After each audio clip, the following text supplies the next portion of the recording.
Going to school. Assalamualaikum warahmatullahi wabarakatuh. Hope everyone's well.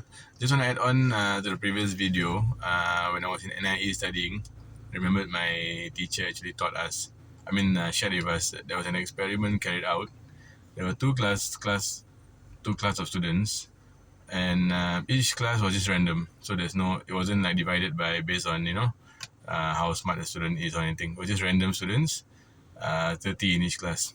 So before a teacher actually went into the class, the principal or the head told the teacher, okay, class A filled with very smart students, very well-behaved students, very good students, all this stuff lah, all the good stuff. And class B is filled with, lazy students, not very smart students, rude students, that kind of thing. But it's not true lah, it's just to see how the teacher reacts. So whenever the teacher went to the first class, the teacher will always have a positive attitude, always, doing her will do her best to see them do even better, because like these kids are the ones with potential, right? And when the teacher goes to class B, the teacher's always in a bad mood, or reluctant to go to class, or just dragging her feet to go to the class. And eventually, when they had an exam, true enough, class A performed way better than class B.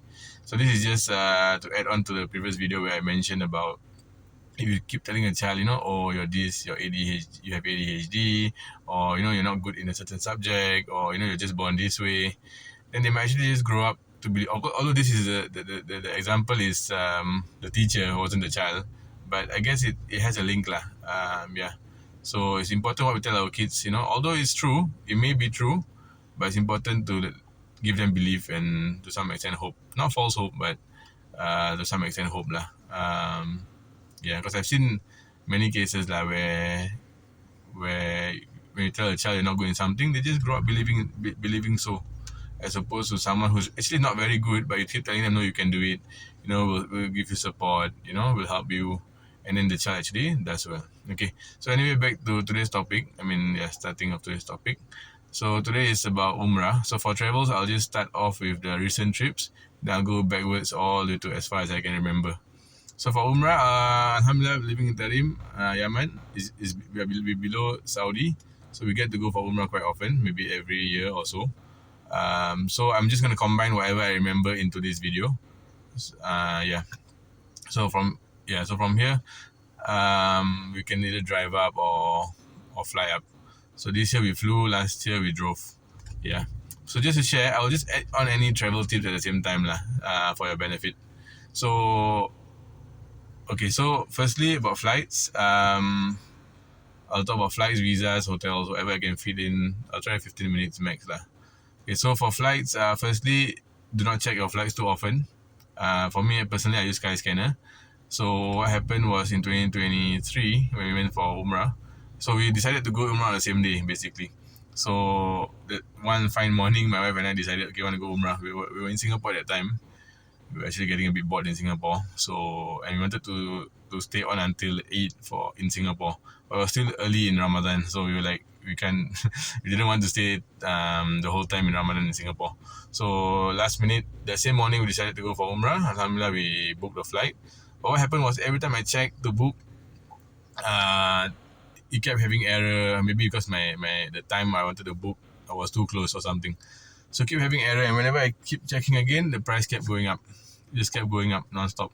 So what happened was, before I booked, I actually Googled how do I change my IP address. So they said it's very simple. Just turn on your Wi-Fi, turn on your data. So I actually did that, and I saved a few $100s. The price dropped by a few $100s. I think I changed my gadget as well. Yeah, so gadget and IP. I think IP is more important, but gadget at the same time if you can. So we save a few $100s. So that's one. Okay, number two, when you're going to Umrah, I would recommend going to Medina first because of ihram mainly.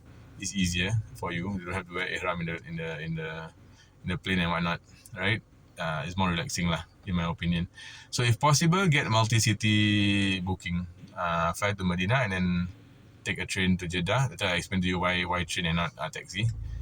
Take a train to Jeddah, and then from Jeddah, to take a train to Mecca. Sorry, after Mecca, take a taxi to Jeddah, and then Jeddah you can fly back to your country or whatever.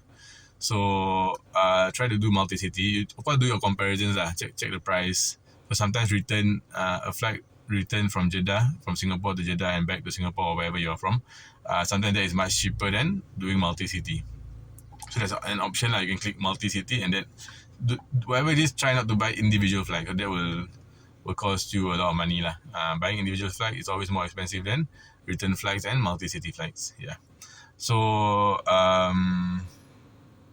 so why Medina I explained already lah. So before going, you have to get a visa.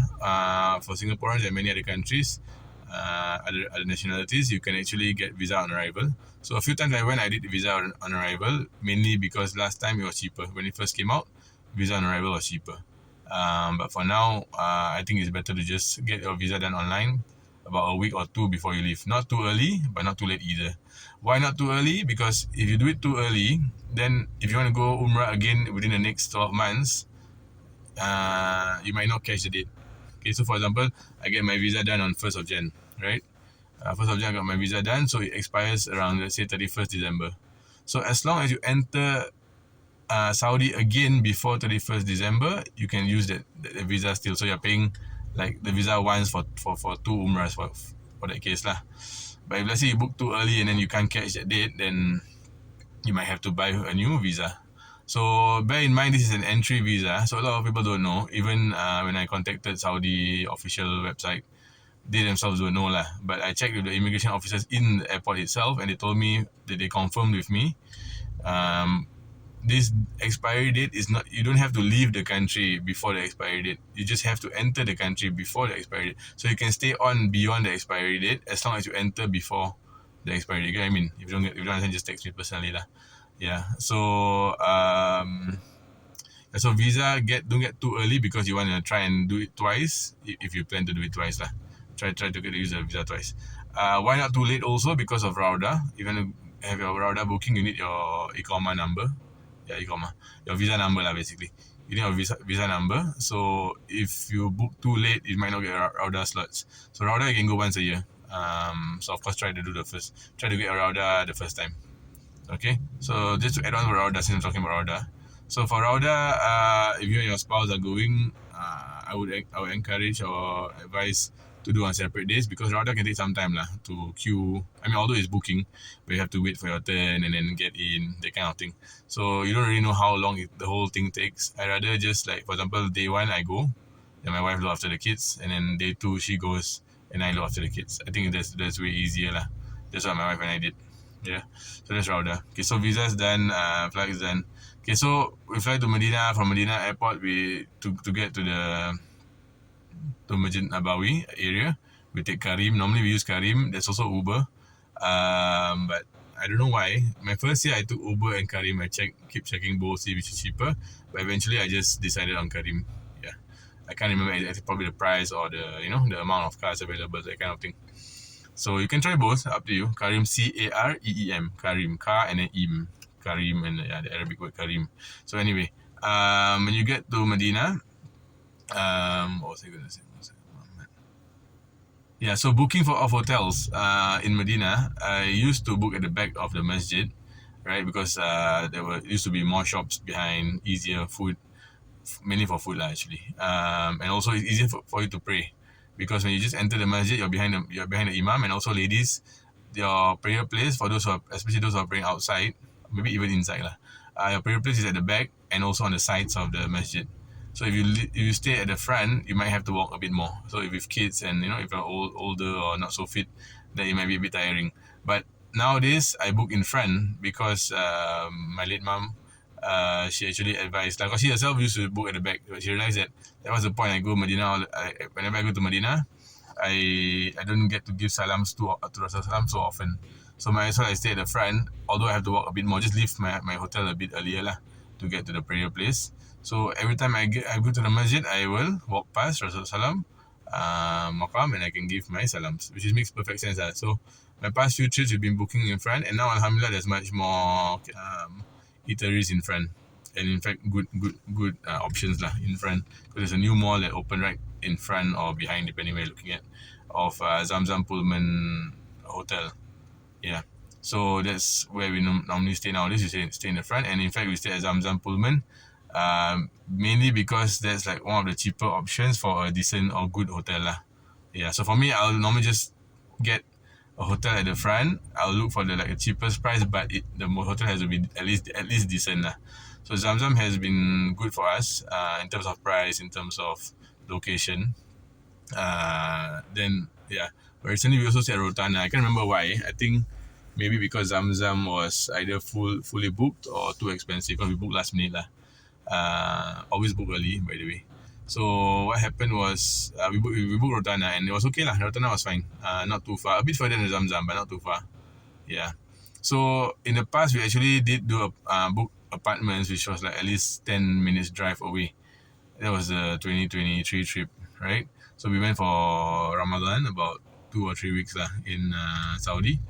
So it was a bit trying lah, honestly, to get a cab, when especially peak period, when kids need toilet, especially during Ramadan.